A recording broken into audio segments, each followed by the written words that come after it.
Welcome everybody to our bi-weekly webinar. My name is Ryan Poole. I'm a co-host with Jim Brown. I'm a real estate agent, just like you all. Been doing this for over 20 years. I'm also the founder of Real Trade, an online marketplace and social media platform for real estate. We have thousands of agents on there. And then, of course, we have awesome service providers like Jim, and then thousands of buyers and sellers. So I have you check that out if you haven't yet. Realtrade.io, create a free profile and get free leads. So definitely give that a check when you can. I can put that, I'll put that in the chat. This is a bi-weekly webinar that Jim and I host, every 2 weeks, and it's here to help us agents, right, to get better. And things are moving very, very quickly right now. Obviously, with the NAR settlement, the sites are settlement, the new forms, everything that's coming, I tried. repercussions from that are happening in real time. And luckily we have Jim. Jim's our co-host. He's an awesome entrepreneur. Not only does he own his own title company, New Path Title, he owns James Brown Law, and then he owns an awesome closing software called Title Leap, which I love and use on my closings, and it's pretty awesome. So Jim, why don't you go ahead, give a little bit of intro and take this thing away. All right, Ryan, thanks. I'm still getting set up. I'm a little bit rusty, so if I'm slow in my delivery, I'm just getting over a week of COVID. I've never thought that this thing would come back to revisit like it has, but it's kicked my butt. So I'm just bouncing back. On this podcast, I'd like to share with you guys things you won't hear anyplace else. What do I pride myself in? I pride myself in creating unique perspectives at this stage in my career, working with agents and trying to make your life more efficient. So our goal is to set out messages that get you to your goal quicker and tell you the things that are a little more edgy, things you won't hear anyplace else, but definitely take a position for you guys. There are no dumb questions. You can put anything in the chat you want. We'll have a little question and answer session at the end. If you can and you turn on your camera, it helps me a lot to see the feedback from you guys. If I get a couple of heads nodding that you understand it, it gets me to the next topic quicker. There'll be a bunch of time-saving tools Ryan and I will go over with at the end for you. And without further ado, let's get into it. All right, you guys, there are 10 new forms in the last few weeks. There's 2 new laws in the last month. They went into effect April 1st, and it's a little overwhelming. We'll break it all down and make it manageable. There's 2 new condo and flood disclosure laws and 4 new forms that I think are important to you guys. There's 6 other forms that aren't as important, and we can go over why they're not as important and why you don't have to spend as much time thinking about them. Today is October 8th, 2024. That's especially relevant. Realtors are popping out for the Florida realtors are popping out forms and revisions almost as fast as the Atlantic is making hurricanes. I've been in real estate 40 years and solo practice 20. I've never seen the FAR bar revised so many times. I've never seen so many forms introduced. If anybody tells you this is just the way it goes, it's just not true. This is stressful, and I'm here for you guys, and I'm here to help and smooth things, and I'm getting good feedback when I do, and these are tough times. All kidding aside, these storms are no joke. The impact of loss in life, buying habits, insurance, the economy, local and US is significant. But keep in mind, within 10 years, we've been through this same scenario. Hurricane Charlie, August 13th, was a Category 4, cut through Southwest Florida. Hurricane Francis was another biggie. Just a couple weeks later, Category 2 went through Stewart. Hurricane Ivan, Category 3, cut through and ravaged the Panhandle and Big Bend. And then September 25th, all this happened within a few weeks' time. Category 3, same location as Francis. And it was just like what we're looking at now, just making things worse. Did we rebound? Yes. Did it change things? For a little while. And I remember what a paralegal in my office told me a long time ago. She was a lot older than me at the time she said it. I was probably 35. She said to me, Jim, people have a short memory. As drastic as we think all this stuff is, people move on quickly. All right, I want to talk quickly about our closing cost calculator. We're having some issues with the calculation side of it. We are putting it together. It's under the calculator symbol here. It's going to have a function for, and it should be done later today. It's going to have a function for seller concessions, buyer's agent fees, and seller's agent fees. So it's categorized that stuff. There's a few more input boxes than normal, but when you're sitting with your buyer or you're sitting with your seller, it'll give you the ability to make an illustration that I think will make a lot more impact than talking in hypotheticals. Awesome. And they can check that out at newpathtitle.com. I use it. It's a great tool. It's a great tool. When will the change of pace slow down? I think as we approach the uncoupled environment, I think we'll be at the resting point. What is uncoupling? Think of the new listing form. There's two sections of the new listing form, 10A and 10B. Uncoupling is the election 10B in the new listing form. Does everybody know what I'm talking about? That's the section where sellers are paying selling agents and buying agents directly, specifically buying agents.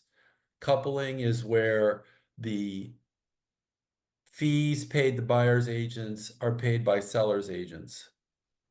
Yep. That's a very simplified explanation. Why did Florida Realtors leave in 10A? I think only because it was too big a leap for brokers to wrap their head around, and they're walking us into, baby stepping us into that resolution, that end goal. This is where Sitzer wants us to end up, in that uncoupled environment. And besides the big payday, they want us to, they're looking for additional paydays along the way. So I would say just tear off the Band-Aid. Don't fool around with 10A, just go right to 10B. What do I mean by they're looking for additional paydays? They're testing. That's just the reality. There was enough money in the Sitzer settlement that they can set up testers in different states to make sure agents are doing what they're supposed to do. The new rules aren't finished until the middle of November. They will not be codified, made law. One thing I'm getting a lot of requests of agents: never show your BBA or listing agreement to the other agent. There are discussions of antitrust and price fixing.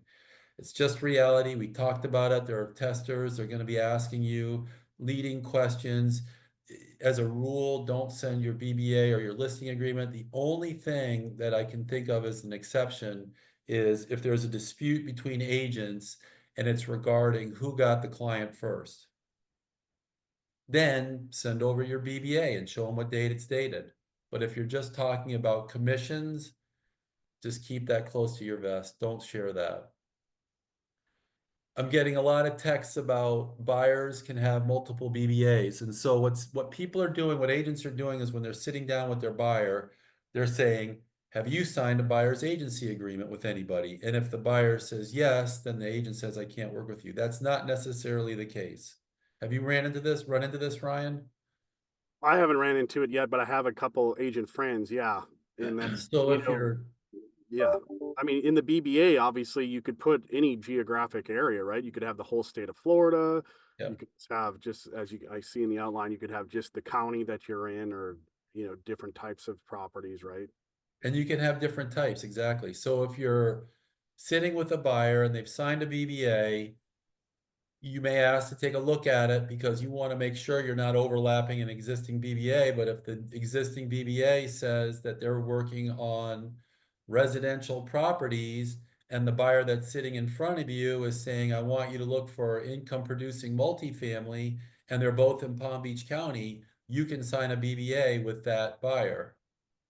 One's looking for residential, primary residence for the buyer. The other one's looking for investment properties. And so they could have overlapping BBAs. That's something to keep in mind. I've been receiving a lot of texts on that.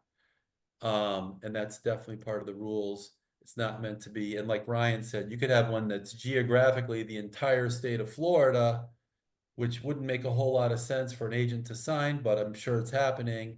And then if you want to do some narrower thing, like help them find residential properties in Palm Beach County, you would have to get that master BBA. You would have to have the buyer amend the master BBA so that they could help you on just those properties in Palm Beach County. Does that make sense? The Yeah. BBA is not engraved in stone. It can be revised along the way. Yes. One buyer can have a BBA for a personal home. We talked about that. All right. I'm going to say this again. I've said this in the past. I've heard more and more discussions between attorneys and brokers. Don't make your first discussion, is the seller paying commissions? It can be part of a bunch of discussions, and we'll go over this in a minute at the end of the show as to how to do this more efficiently.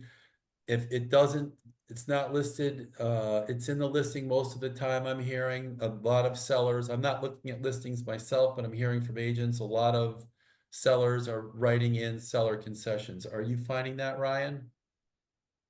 Not all of them. No, I Not mean, all of them. not all of them. No, it's, I would see probably from my experience, about 50% elect off that the seller's offering seller concessions. But no. And so what you want to do is you want to make sure you're not putting your needs as an agent ahead of the needs of the buyer who's acquiring property. And so it could be construed as a conflict if the first thing you're asking the selling agent is the seller paying concessions? If it's not listed in the listing agreement, I would not have that conversation as a standalone. And I know that flies in the face of stuff I've said earlier, and I'm hearing brokers give their agents advice all over Florida on that exact same topic in another way. But when you listen to the national discussions, it's iterated over and over. Don't make that and EXP's attorney has come out strongly on that. And I think that's important, you guys. I'm not scaring you into action. I just want to point out the stuff that I'm hearing over and over. We talked about that. Okay, we'll show you later on. Ryan's been using this very successfully, how to not get accused of a conflict of interest when you make your offer. And the PI lawyers, there was tort reform recently. They're sitting on their hands looking for cases. There's plenty of money in the Sitzer-Burnett kitty to hire local attorneys to set up testing and test for this stuff. Don't think it's not happening. It is. I heard of an interesting ad campaign. This is something I don't usually do, but I love when I hear of interesting stuff that I don't hear of agents doing. I love to bring it to the forefront for you guys. I'm not a big fan of Zillow or Zillow estimates. However, I have heard of a marketing campaign that agents have been using successfully. And what they're doing is they're taking a screenshot of this estimate history image and they're making a postcard. And what they're doing is take a screenshot and then make a postcard. I forgot to write that in.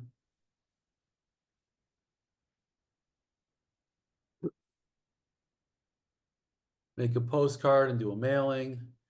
And so what you're trying to do is, like we're trying to do all the time, is we're trying to start conversations. We don't think anybody's going to necessarily convert off of a postcard, but if you have this postcard and it says, call me if your realtor has not told you about the sale and the impact to your property.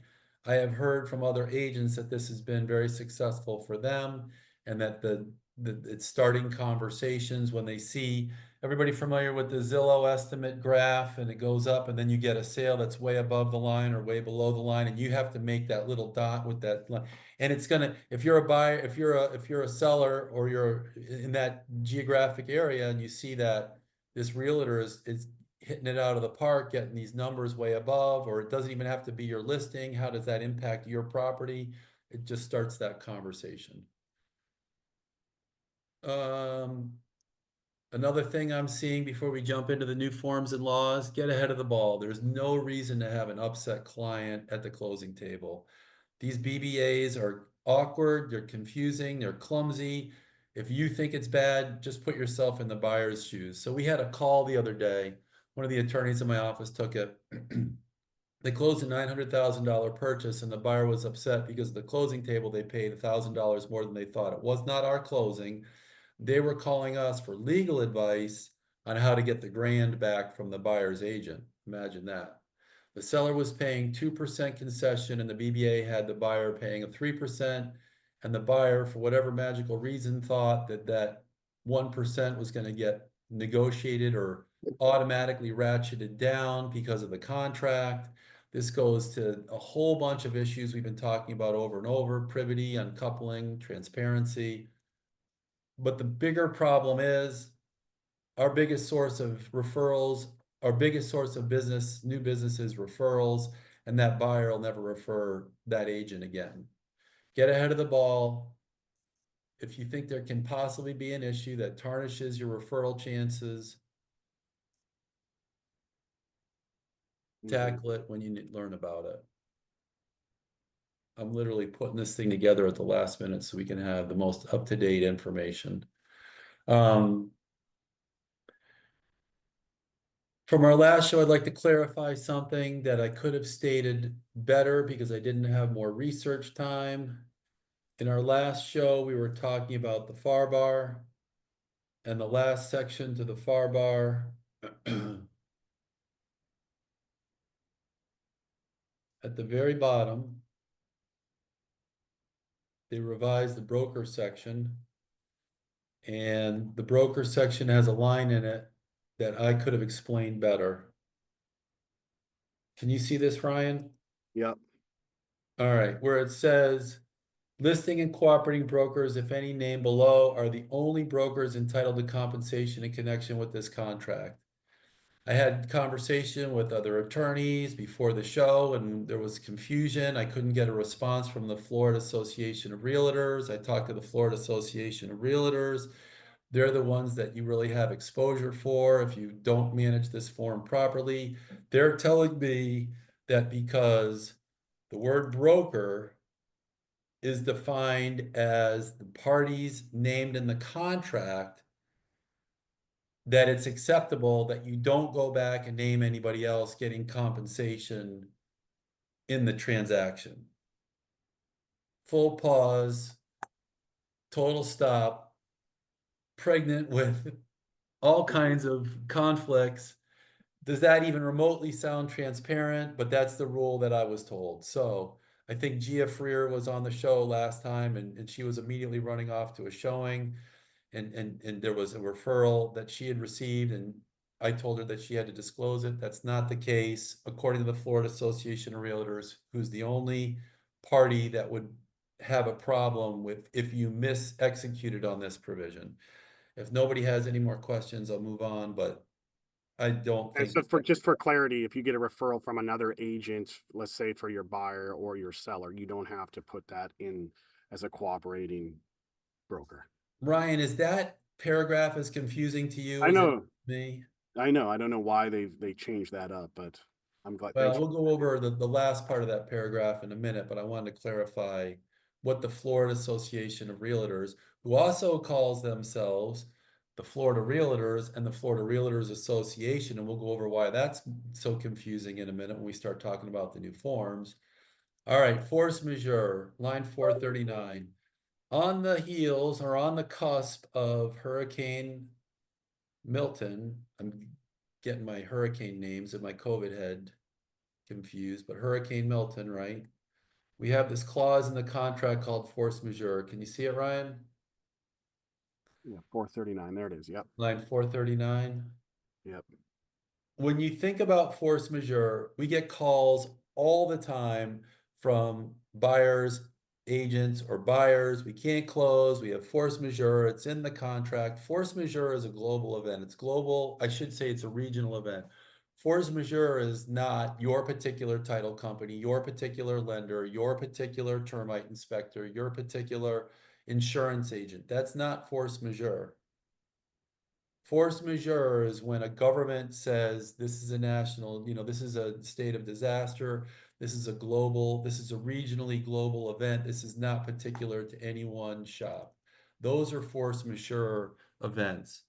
So if any agents are posturing force majeure already, that's just not the case. Insurance suspension is the biggie. That happens all the time and stuff like that. Insurance agents stop writing. There is a specific time frame in the contract for when force majeure is in effect and when force majeure subsides. So don't be buffaloed into being misled by buyers or buyers agents who are just trying to throw the monkey wrench in the closing. Anybody have any questions before we move on? Is there anything in the chat, Ryan? No, Janie had a question about the mailer. She said, but but if they have a realtor, are we not supposed to approach their client even with a postcard? I mean, for postcards, you don't know if you have a realtor or not. I guess if they responded, right, to your postcard that they have an agent, you could take them off your mailing list. Well, let's unpack that for a minute. So somebody has an agent and they respond to your mailer. You're not working with them until you show them property. You're still working for the seller, right? Until you tour them property, you're not needing a BBA. So could you have a conversation if you were working, but if you do this thing, yeah, that's tricky. Like, if you have a listing and you're pointing out a listing and you're working for the seller, that's one thing. If you're just pointing out a market anomaly to start a conversation, that's another. Yeah. I mean, I'm just saying a lot of agents, they just blanket, right? A farm Yeah. area with postcards trying to fish for listings, I Yeah. mean, obviously I mean, you would never know if that possible seller is already working with an agent, but if they did respond, I guess the right thing to do, that they do have an agent that they're working with, be take them off your mailing list. And that's important point to like circle back on the global rule. What's the global rule? The global rule is you don't need a BBA from a buyer until you are touring them. And that's when you'd have the conversation about conflicts and BBAs and multiple BBAs and things like that. All right. Now the moment we've all been waiting for. The new forms and the laws, September to October 3rd, 2024. When you look at the new list of forms, it's dizzying. Here's a cheat sheet to how to whittle your way through it. I want to put a pause here for a minute and say there are two lists of forms. There's the Florida Association of Realtor forms, aka FAR, and then there's the FAR bar forms, aka FAR bar, FAR/bar. When you look at the two lists of forms, there's a couple of forms, and we won't go into it today, that you don't want to mix and match FAR and FAR bar. However, the Florida Association of Realtors, in its infinite wisdom, is now coming up with a homogeneous list of forms at the bottom that don't say FAR and don't say FAR bar. So in the back of your mind, you want to stick to, in my opinion, the FAR bar. You want to make sure at the bottom of your forms list, because Ryan searches the forms like I think many of us search the forms. I don't. I go to the menus and I look for the forms I want, but a lot of people just go to the search bar and search, and it's going to have you jumping between folders depending on which words you use. So I gave you a list of the tags at the bottom of the form. You can revert back to this document as much as you want. It's available on our website, but it's got the tags that you would use. Also, too, just so everybody knows, all the attendees are going to be emailed the outline and the recording too. So, But when you look at the forms, I don't want to give you another thing to think about or do, but just bear in mind that these forms differ a little bit between the FAR and the FAR bar. All my references, except for a couple, which I'm going to tell you about, are to the FAR bar, except for the forms that they're coming up with that are homogeneous, that they're just calling nothing except for a form name. All right, the flood disclosure form. This is found in the Florida Realtors forms. This is the FAR section at the bottom in the miscellaneous section. So in my forms library, you guys, I spent the entire day last Thursday sorting the list of new forms out. I've tried to make it easy for you. And if you go to the Florida Association of Realtors, or the FAR residential section at the bottom in miscellaneous, there's a form called flood disclosure. So if you go to the miscellaneous, you've got flood disclosure. You would use this form if you're using a FAR bar form, but this form is in the FAR section. I'm sorry, I'm trying to make it as easy as possible. Don't shoot the messenger. So you click on flood disclosure. The flood disclosure is pretty straightforward. Not a lot of tricks of the trade, but the hard part is finding it. So select form, you go to FAR residential. In my forms library, you go down to miscellaneous and you go to flood disclosure. You will use this form with the FAR contract. The bottom of it does not say FAR bar. I'm sorry, you will use this form with the FAR bar contract. Yeah. Bottom, however, does not say FAR bar, but this is a required disclosure. And it simply says seller has or has not filed a claim with an insurance provider relating to flood damage. And seller has or has not received federal assistance for flood damage to the property, including but not limited to assistance from FEMA. That's all it says. Under the new Florida statute enacted October 1st, that's something sellers have to tell buyers. For the purpose of this disclosure, the term flooding means a general or temporary condition of partial or complete inundation of the property caused by any of the following: overflow of inland or tidal waters. Those are canals and the ocean. Unusual and rapid accumulation of runoff of surface waters from established water sources, such as a river, stream, or drainage ditch. Also included in there are roads. So if you have a road that swells up, in many neighborhoods, you don't have steps going to the front door. If you have a road that swells up, there's a section of Washington Road right down from my house that they just improved, where every time it's staged up, the water staged up, the road would swell up and the water would literally lap on the step to the front door of the house. I never saw it go in the house, but if it did, that would be considered a flood. You didn't necessarily have to have a big rain event. You would have king tide and heavy winds, and that pushes the water in the intercoastal. So those are just things to keep in mind. Ryan, you looks like you got a question. Yeah, no, so I just want to be clear on this, Jim, for all this. So this now is required from the sellers. So before, the seller's disclosure wasn't required, right? A lot of sellers do it. I mean, it's up to them. No, we're gonna go into a whole nother form that is not required. This But is go this ahead. is required. This is required. Florida statute 689.302 requires a seller complete and provide a flood disclosure to a purchaser of residential property on or before the time the sales contract is executed. If you forgot, could you do it during the inspection period and would you be penalized? You could absolutely do it. I don't think you'd ever be penalized. Who would penalize you? Because the buyer always has the right to cancel. But it does say at or before the time the sales contract is executed. And then last of the flood definitions is sustained periods of standing water resulting from rainfall. Now, we talked about a second ago, this anomaly that happens for waters near the homes near the intercoastal, where you get a king tide and wind pushing waters up, and that would be this one here.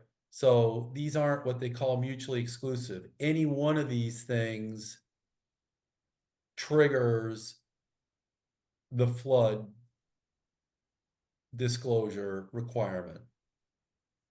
What it doesn't say in there is dishwashers that overflow,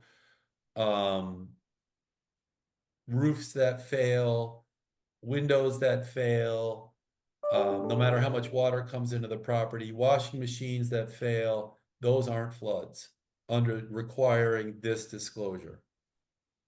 Of all the things, I told you guys there's a million forms that came out in the libraries that they live in. Of all the things that have been introduced in this last round of 10 new forms, this is the most important one. That's why I put it on number one. Again, it's not, I don't want to harp, I just want to make sure we're all clear, depending on how you search for your forms. It's not found in the FAR bar forms list, but it will be something that's going to be needed if you're using a FAR bar as is contract. If you look in the, and I did this for days, don't make the same mistake I did. Don't look in this. This is the FAR bar list of forms. Don't look in here expecting to see a flood disclosure document. It's not in there as of the time of this show. Is that clear, Ryan? Yeah. All right. Did I belabor it too much? No, we just had a couple questions in the chat. What about active deals now? Should we be getting this form now from from our sellers? Well, the way that's a great question. That's the danger of doing these things live. The statute went into effect October 1st. I could read the statute itself and I can follow up for the next session. Let me put that down. So I want to let you know too, just everybody, because I just went on Form Simplicity. This is under the Florida forms in Form Simplicity, that you have through your MLS login for beaches. But it's not going to be under the FAR bar list. If you broke it down further, it's under Yeah. the FAR list.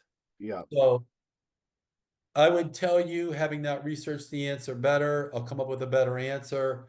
But if something goes into effect, if a statute goes into effect, typically it affects deals on that date moving forward. It's rare that a statute will say this statute affects any pending transactions. Usually it affects only transactions generated the day after the effective date of the statute, which was October 1st. But I'll get a better answer for the next show. I mean, this is a big one. It says right here, I'm reading it here, that this needs to disclosure to purchase residential real estate property at or before the time of the sales contract is executed. So, I mean, if you have a contract that was before this form came out, you're fine from my interpretation of it. But I'll get you the definitive answer on that, because the statute's the statute's long. It goes into a whole bunch of stuff, but it's going to have a specific effective date provision. Janie, did you have a question? You got your hand raised. You can unmute if you have one. There you go. Here it asked. All set? Yeah. All right. We got the condominium rider. This is the second state law change. This is a change that appears in an existing form, so you don't have to go out and grab a new form. This is the revised form, the revised existing condominium form, but just be aware of what it says. And at the very bottom of the form, it says CRSXX 90224. I gave you for the bouncing back for a second, at the bottom of the flood disclosure form, I gave you the reference that appears in the bottom of the flood disclosure form. I'm giving you the form reference in the bottom of this form. So you go to, what is it? FAR bar. This is confusing now for this one. Well, no, this makes sense, but for you go to FAR bar, it's under riders. And so you click on FAR bar riders, condominium rider, like we've always done. And then at the very bottom of the page, there's a new paragraph that says, the condominium in which your unit is located is created within a portion of a building or within a multiple parcel building. The common elements of the condominium consist only of the portion of the building submitted to the condominium form of ownership. And it goes on to say that buyer acknowledges that they may have minimal common elements, or there may be portions of the building which are not included in the condominium or will be governed by a separate instrument.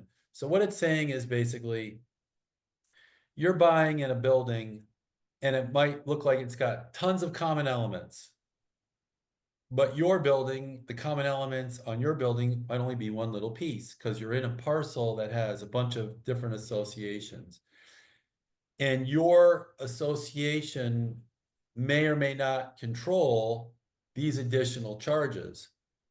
Here's how I would spell it out to your buyer if they ask.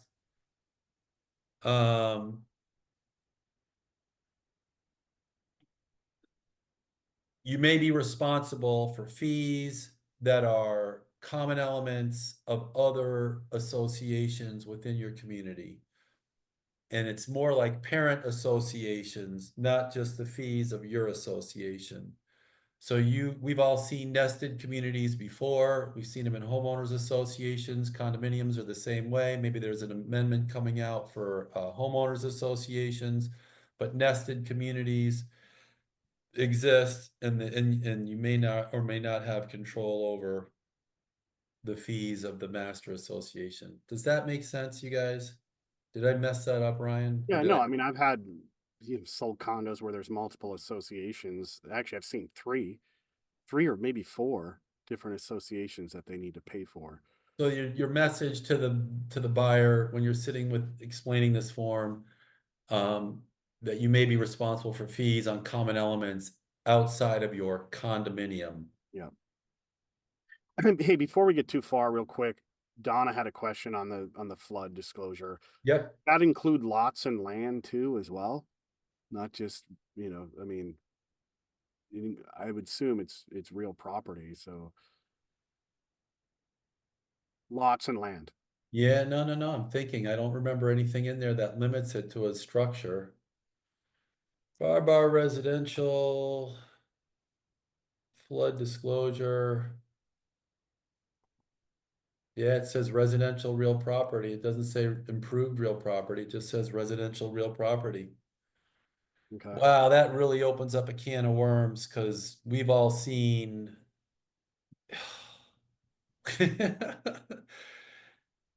We've all seen vacant land with standing water. Is that a flood?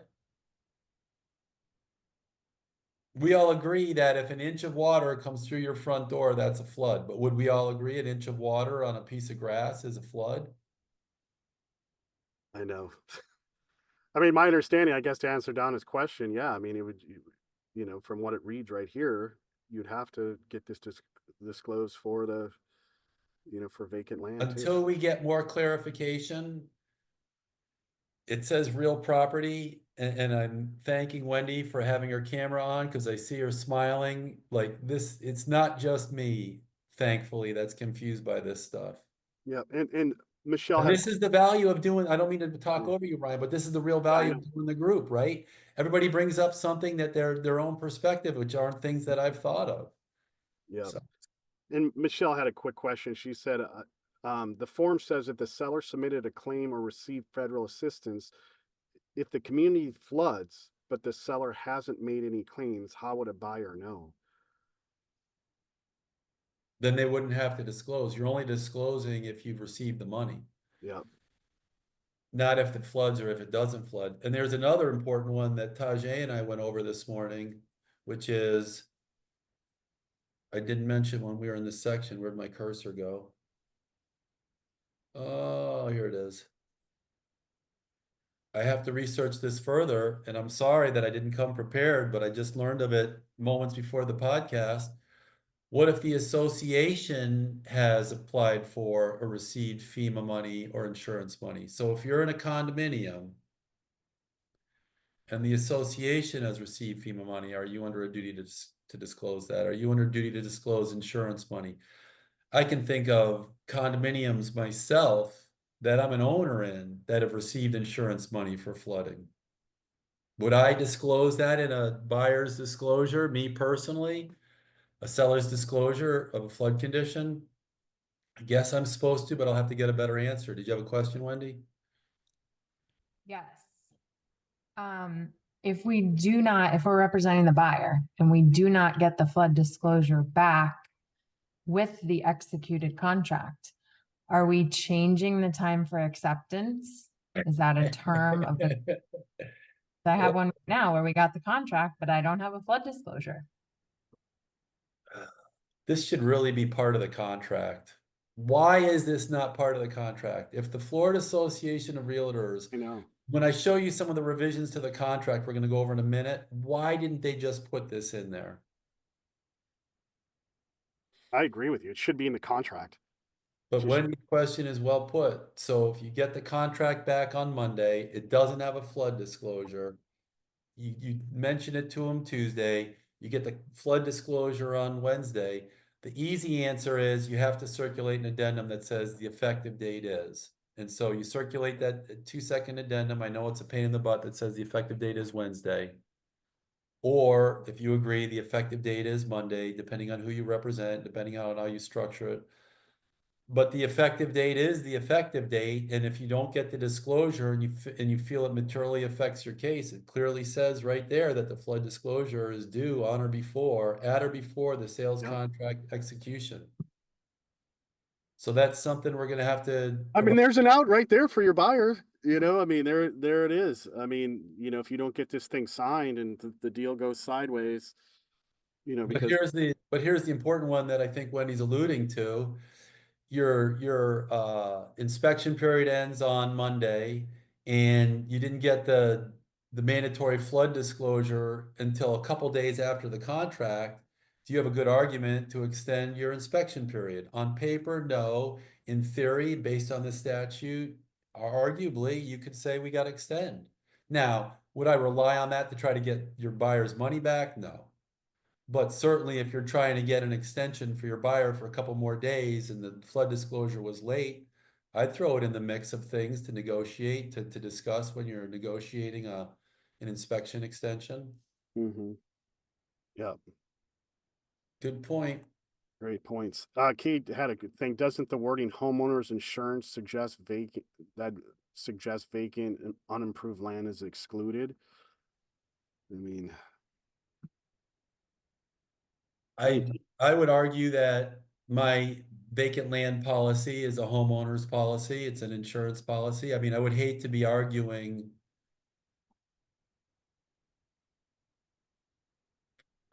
Boy. It'd be nice if it said this form did not apply to improved land.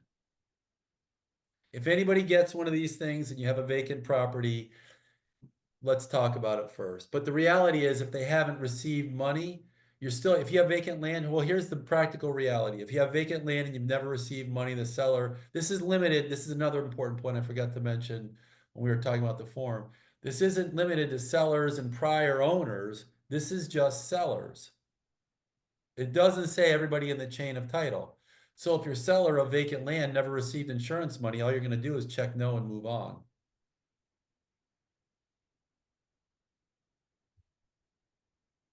all right. All right. I mean, this is, yeah. I mean, we need the flood disclosure guys now. You know, every If listing you if have. you're, so every here's the listing you fact have. pattern. Your seller received insurance or FEMA money, then you use the form. If you didn't receive insurance or FEMA money, you're checking no, and you're still using the form. So it doesn't Yeah. really matter. Gotta have the form. And it's not sellers and prior owners, it's just sellers. Yeah. All right. Conspicuously absent from the new forms is the language that says the Florida Realtors are not liable for these forms as they have with all the compensation forms. As an attorney, I notice all this stuff, and in all their prior forms, I don't know if they saw that exculpation clause, liability, and they said, we're not liable, these aren't legally sufficient potentially. And in all the new forms that we're talking about on these flood disclosures, none of that language appears. None of that language appears on the condominium rider.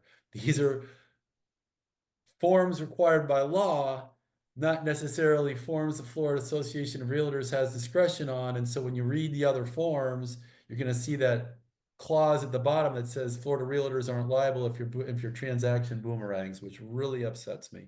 All right, other new forms. You have the seller's property disclosure form, condominium. This is the one that I think you were talking about earlier, Ryan. It's found in the FAR miscellaneous forms. So again, you got to bounce between forms libraries, but this one is in the FAR miscellaneous. That's this category here. And then you bounce down to seller's property disclosure. Condominium, I see it. So there used to be one form, seller's disclosure. Now there's seller's disclosure, and they titled that residential, and they titled a new one, seller's property disclosure condominium. So now we have two forms where we had one, and then there's a whole bunch of condominium statements in here. And the thing that I find problematic is it's not mandatory unless your broker says so. Yep. And I don't like it because my concern is that many of these issues may have been sent to the seller in an email or posted on the condominium association website, but who reads all their emails and who goes to the website? So if you use this form and you answer the form and you've necessarily said no on an email that the condominium sent you, giving you notice of the issue, now you've committed potentially fraud. Yep. So in the goal of streamlining how we do what we do. I am not a fan of a seller's disclosure form in general, and I am not a fan, certainly in favor of the new seller's condominium disclosure. And I had this discussion, you'll know it's the form because it says this word condominium at the top. I didn't make a note of what it says at the bottom. Okay, so here's the SBDC-2. If you want to search it in the search bar, SPDC-2, revised 10.4. But I hope you do not use it unless your broker says you have to. Anybody have any questions about that? We can go over the form. It's really, really long and it's really, really detailed. And if I was an agent sitting with a seller, I'd be really uncomfortable explaining it. It's funny as a buyer's agent, right? I mean, sometimes you get and sometimes you don't get the seller's disclosure, but it's usually when you do get them, it's just almost like automated by the seller, right? It's always checked off no or don't know. A lot of don't knows. You know what I mean? So there isn't as much, information you can glean from it. I haven't had a great experience ever going through a seller's disclosure and all of a sudden there's something there that really matters or pertains. It's usually don't know. And as we know, caveat emptor, buyer beware, do the inspection. You know what I mean? Do the inspection. Well, Ryan, you bring up a really good point, and that is in this form, they went out and they said at the very top of the form, this form must be filled out by the seller and therefore cannot be filled out electronically. There are a ton of agents that fill out seller disclosure forms for their sellers because the seller says, for whatever reason, I don't want to do this. And if the brokerage is one of the few brokerages that say you have to have a seller's disclosure, or some brokerage on the buy side say we're not going to make an offer unless we get a seller's disclosure, do not fill this out for your seller. Make sure the seller does this for themselves. However, know firsthand, if they fill out this form, they're going to call you on all the little things that appear in the bottom of the condominium rider. Those half a dozen things, the FAQs, the what appeared in the addenda and the meeting minutes a year prior to the sale. Those are all the things the seller is going to be like, how do I figure this out? And they're going to call you for it. So if you're going to be taking condominium listings, which they're not going away anytime soon, then you got to know all those things ahead of time. When you're taking the listing, you got to get a copy of the meeting minutes. You get a copy of the agenda items. I said addendum or addenda earlier. I meant agenda, sorry, agenda items that appeared a year prior to the sale. Then you can fill out the condominium disclosure successfully. But this is a new form. It just came out a couple weeks ago. Can you see that, Ryan, from the screenshot? Yeah, I can see it. All right, not mandatory. I don't like it. We went over all that. All right, seller credit related to buyer's broker compensation. These are new forms. If you look at the forms library, they give you, I had to dig for it, but they give you a list of all the new forms. It's going to say seller's credit related to buyer's broker compensation. This is found in the FAR bar forms under miscellaneous. Here's where it gets confusing. A couple weeks ago, so you got the FAR bar section, and then you have the riders. In the contract, riders are called addendums. Don't get that addendums. But in the list, they're called riders. But it no longer appears in the riders, it now appears in miscellaneous forms. It's the same form, but they dropped the GG and FF nomenclature. So don't get confused with that. It's the same form they had before. You'll know it's the right form because at the very bottom, it's going to say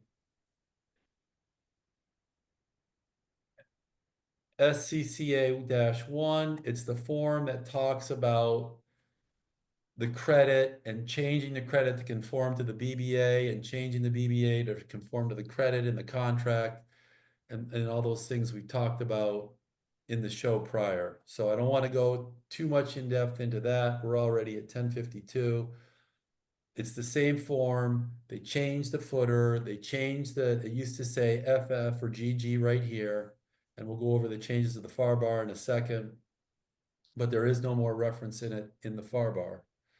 Seller's agreement with respect to buyer's broker compensation. Same thing. It's the same form that was out before. It's in the FAR bar. It's no longer listed in the riders. It's now listed in miscellaneous, not the bottom miscellaneous section, but the new miscellaneous section. And it says seller's agreement with respect to buyer's broker compensation. At the very bottom,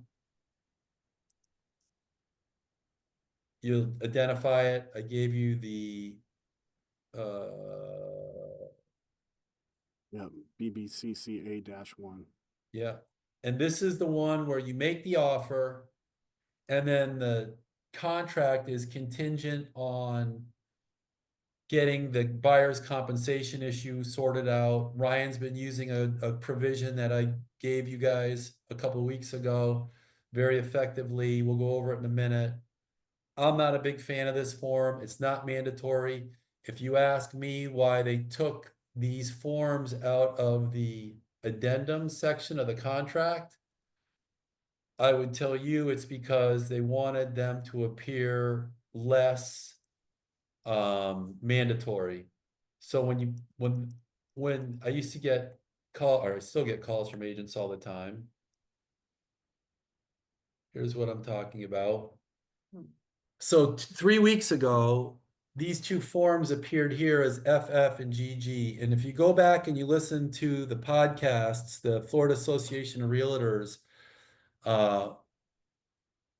discussion from the FAR attorney, they talk about FF and GG. They no longer appear in the contract. Why? It would be my thought that they don't appear there because they don't want agents in their mind to think they're required. Because every agent believes if something applies and it's in this section and it's not checked that the seller, that the other agent has committed a foul. And so those two forms are elective and they no longer appear in the addenda or additional terms. I'm going to ask one more time. Did I make that overly confusing? No, you made it clear. These two forms are not required. They retitled them slightly. They took off the FF and GG names. They took them out of the additional terms section. And I, in particular, don't like this one. This is the one where you have 3 more days to negotiate the buyer's compensation. And in the very bottom, in the list, I gave you the names of the forms. All right. They threw in 2 new forms that we just discussed. And they did not, at the bottom, say whether they're, can you see this, Ryan, or is it too small? No, I can see it. They did not, these are the 2 forms we just talked about. They did not in the very bottom say whether they're FAR bar or FAR forms. I think the Florida Association of Realtors is moving towards a homogeneous to one forms library. So don't expect to see FAR bar or FAR at the bottom of the form. And they've thrown those 2 forms in the FAR list of forms and the FAR bar list of forms. That's what this section is about. 2 weeks ago, they were named differently and tagged differently. Now they've made revisions and not announced the revisions, but the revisions are there. All right, we've beaten that horse to death. There's another form. It's in the Florida Association of Realtors Forms Library. It's Condo Addendum F. It's the same thing as the FAR form, but make sure you do not use it because it is slightly different. So if you select the form and you're doing what Ryan was describing, where you just do a form search from the toolbar, make sure you do not use this form. Let's see, it's in the FAR residential and it's under F condominium. They're gonna make me log back in. You guys are gonna kill me after this, I'm sorry. It's funny, I know AltaStar kicks you out if you don't log in there enough.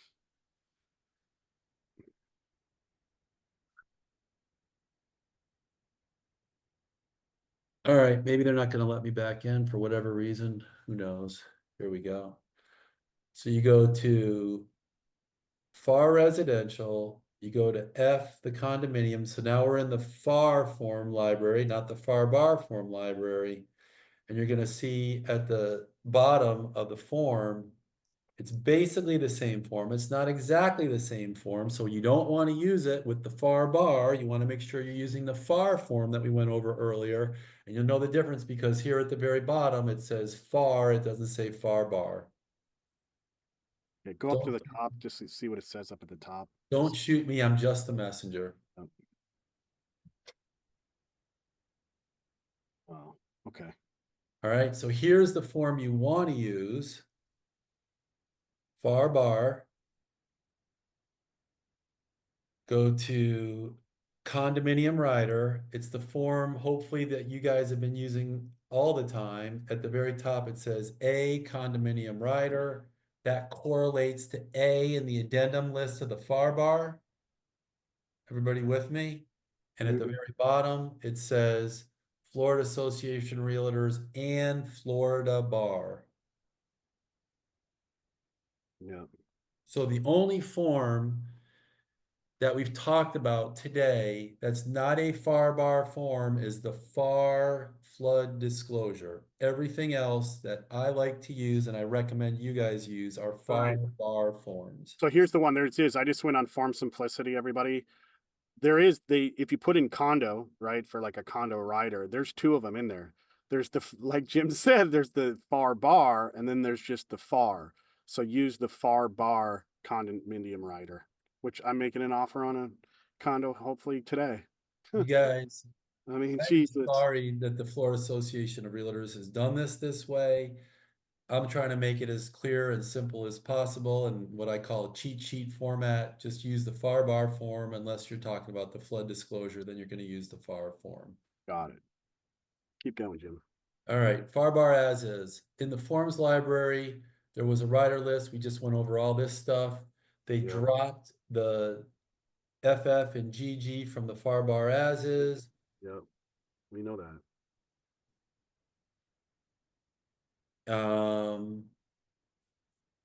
They were in the rider section.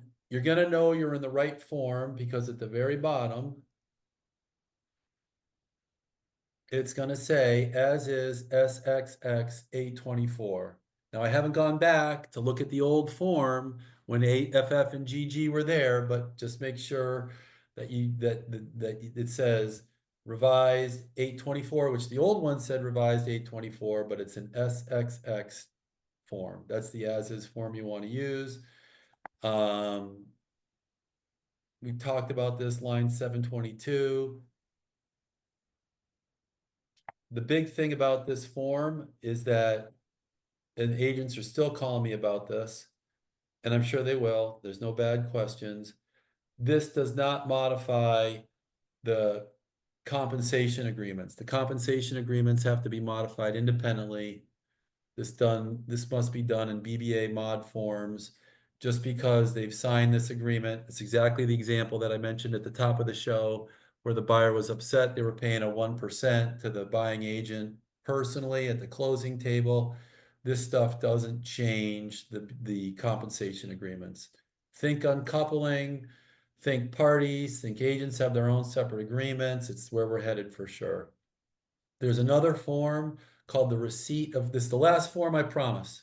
Okay. There's another form called the receipt of condominium and cooperative documents form. This form is in the FAR miscellaneous forms, FAR miscellaneous, and it's called receipt of condominium. It's not a bad form, but it is redundant. But it does have a list of everything that you're going to have to get together for a listing, and it's spelled out. And if you have any concerns about it, it talks about the agenda minutes, the governance forms, the milestone inspections. Milestone inspections are a biggie. We're going to have to do another show on milestone inspections because we're just seeing those really impacting deals for issues that are discovered late in the deal that should be discovered early on. Only the buyer signs this. Mm-hmm.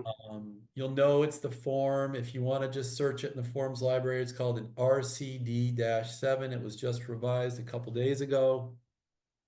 Again, it's in the FAR forms. I don't recommend it, but I do think it is a good checklist if you're hazy on what has to be produced, but it is also in the bottom of the FAR bar condominium addendum, that list of what has to be produced. But this is Yeah, nice. I'm looking at it for simplicity. They have it under under receipt of condominium cooperation documents, cooperative documents. Yep.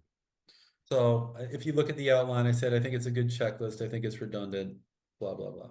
All right, we're at 11 o'clock. Parting thoughts. I like this way better than I do using the form that's available to us now in the forms library where you're negotiating buyer's compensation after the contract is signed. I think the flood disclosure should be in the contract, and I think this should be in the contract as a standard of everybody's. You know, Wendy, that's a really good idea. Put the flood disclosure in the addendum. You know, like you just make it part of your every offer.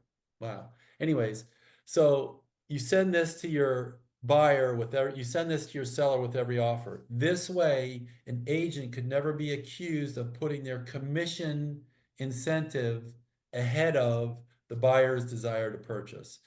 So in paragraph 20 of the contract, right, this contract is contingent on seller side paying buyer's agent 3% of the purchase price or whatever number you want.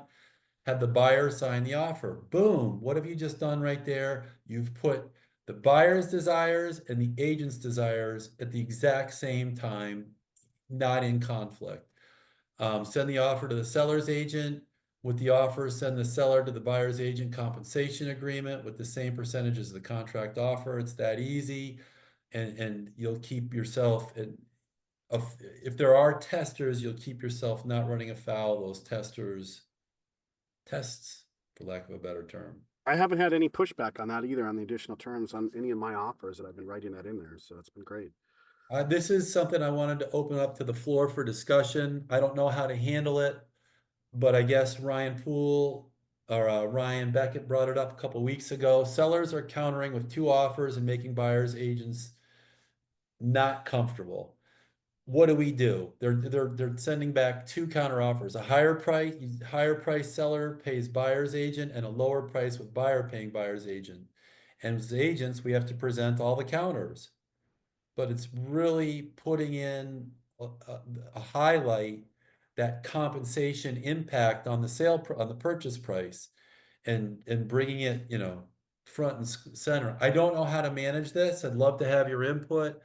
But I have heard a couple agents text me and say, hey, we made an offer, we got two counters. One was higher with the seller paying buyer's agent, one was lower with the buyer paying buyer's agent, and I'm not comfortable bringing this to my buyer. But the duty is we have to. The better answer is how do we come up with a I mean, better I think that as a buyer's agent and I'm listening, I've been on, like all of us here on both sides. I mean, I think that's a conversation you should have with with the listing agent, right? I mean, as you present the offer, you can speak to them, over the phone, right? And say, hey, that's why I like writing in there. This contract is contingent on seller's side paying buyer's agent, and just go with that foot forward. I mean, it's pretty That's underhanded, right? why If a seller really wants to highlight this buyer's agent, commission, and that's, the impact on the price. price. I mean, And then force that conversation I between know. buyer and buyer's agent. Like that's what they're trying to do, is take the conversation off their plate and force it back onto the buyer's Yeah, agents. and Kate makes a good doubt. Of course, we have our, one way is to have the BA agreement, right? The buyer's agent, agreement, right? Of course, but it's just one of those things. It's just putting the buyer's agent commission front and center. And then Wendy says that's why I like to have the compensation agreement up front. I agree. You know, unfortunately, I don't have a black and white answer on everything we're talking about, but I can tell you the discussions that I'm hearing, and we all have to be critical thinkers and make our own decisions as how we're going to behave. Do I think you're going to get tagged for steering if you have the compensation agreement? No. I just have heard that discussion enough that I want to bring it up because it is relevant. I'll say, I'll say that maybe other agents can chime in on this. I mean, what percentage of the listings is that I'm working with buyers are they offering buyers agents commission? And I would say almost all of them. You know, almost all of them. I haven't had a case yet where I didn't have where the listing agent says, "Oh, make it in the offer." They've been pretty upfront and say, "Hey, I got you 2.5%, or I got you 2% or three Even if they percent." don't list it as a concession in the listing agreement? Yeah, no, I mean, I haven't had any yet that I've had anyway. I don't know. Anybody else chime in? Has anybody else had as a buyer's agent chime in where there wasn't anything offered, where the listing agent didn't communicate that there was something offered? No, everyone that I've called, they're offering something, all of them. That's I've awesome. had none zero yet. No. Well, we've closed lots of successful transactions with buyer's agency agreements. And except for a couple of times, that one of them, which I talked about today, Tajay, if you have any knowledge of any BBA conflicts that arose at the table, or I guess we had Yeah, another. I have a few. I see them. Agents are being creative, I guess is the word we're looking for, where they will say it's negotiable. So, for example, I'll use myself as an example. I'm looking to buy a place, and some of the places I like, the agent is saying it's negotiable, and my strategy is to tell the agent they can keep the full whatever the seller's paying, and I'll pay the buyer on my own in hopes that the agent, presents my offer, gets my offer through. But a lot of it being negotiable. I even see agents. We have a deal in the office where the buyer's agent only requested 2%. So then the listing agent sent us an addendum to their listing agreement saying that they're going to get 4% now. So it's supposed to be 3 and 3 per se. And once the buyer's side agreed to 2, the agent raised theirs to 4. So Interesting. And if the buyer learned that they were just shifting more to the seller side and the buyer would have an opinion, why aren't we getting the break? But yeah. I mean, the goal is that it's just negotiable, and I kind of like it a little bit more because if you're a buyer or a buyer's agent, it allows your offer to be way more competitive, right? So if you have a listing agent, they have an offer at full ask, and then they have but the full ask wants 3%, but then they have an offer your offer is 20 grand less, but you're telling that agent, oh, I'll pay the buyer will pay me directly. That agent, sorry to say, they're going to push your offer where they can get 6% versus the one where their seller might get a little bit more money, but they get less money. It's just the truth. I know. Hopefully it doesn't come.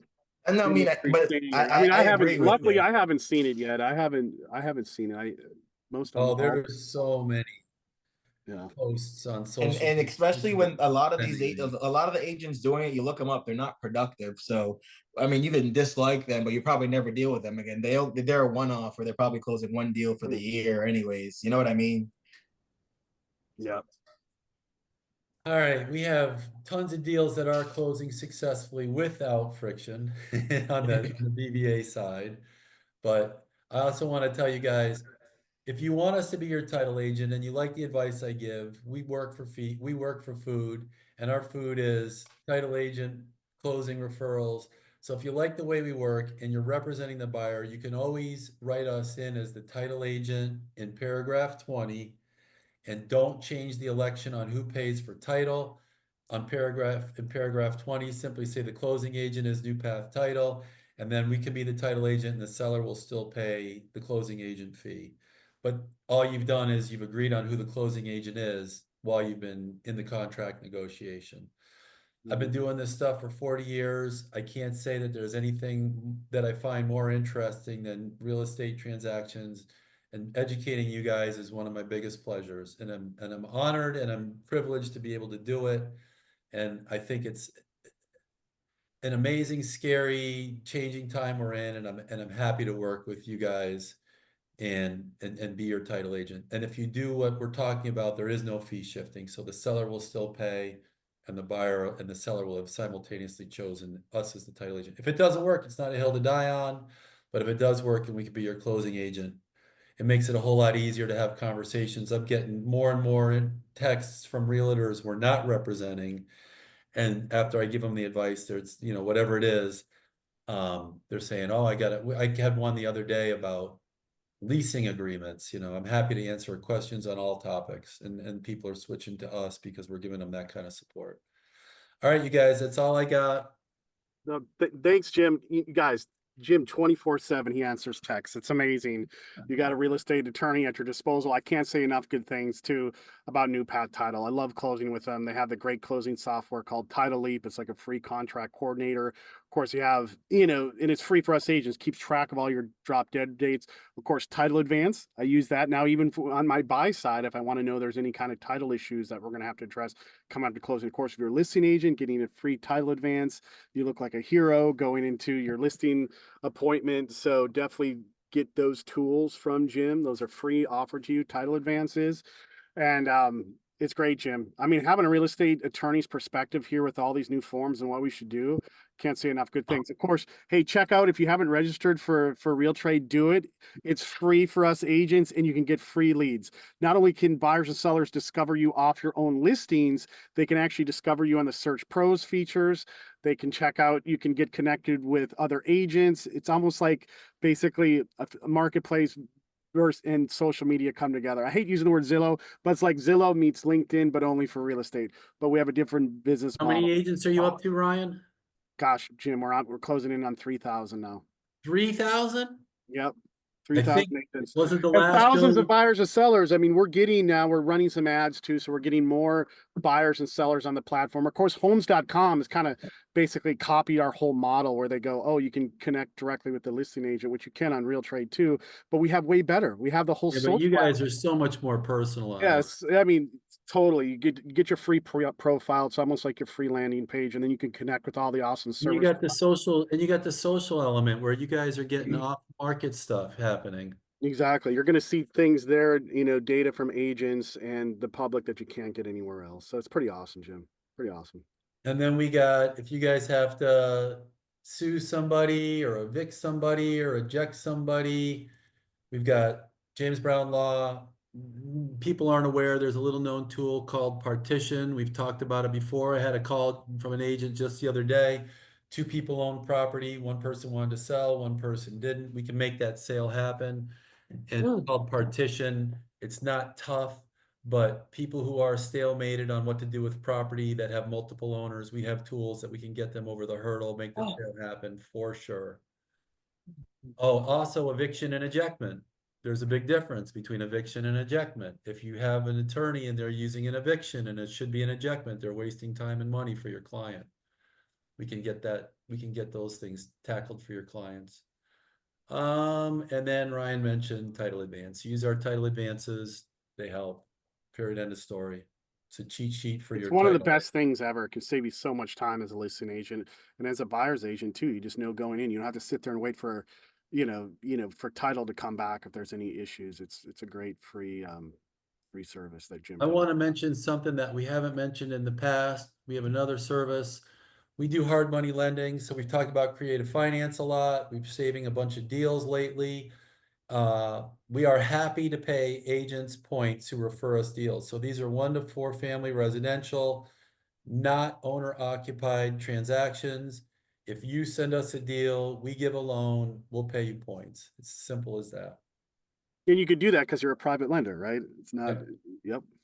Yeah. And these are not homeowner occupied residential transactions. Awesome. All right, you guys, any questions you got? That's all I've got. You've gotten everything I have to give. Thanks, Jim. Thanks everybody for attending. Good luck out there with these new safe. forms. Bye. Thank Thank Jim. you. All right, thank you. All right. But Jim and Ryan, real quick, do you know what I see though? Is that a lot of these contracts, it will have where the contract's contingent on the seller signing the seller to buyer broker agreement. Yeah. They're So using that form. right. And then they're putting it in paragraph 20 that it's contingent on a fully executed seller to buyer broker's agreement. Why not just put in the amount? Like Jim said, put in the amount right Right. in there. You know what I mean? Right. Yeah. I mean, but what do? Do you go back and tell your buyer, oh, we're not gonna get this place because they're not paying me? You know what I mean? It's a Yeah, hard now- conversation, man. No, it's hard. And Taj, I love the fact you're smiling. Like he eats this stuff up. He lives on this stuff.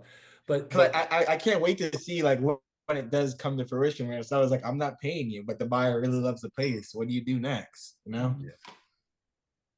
no, it's terrible. But that's And that's the kind of like I feel like the Florida Association of Realtors could really make better forms that don't leave these open-ended conversations. But it does take a lot of thought and it takes a lot of work. And if I sat in on a bunch of these contract writing board meetings and the degree of painfulness, I don't care what you guys have witnessed in your life.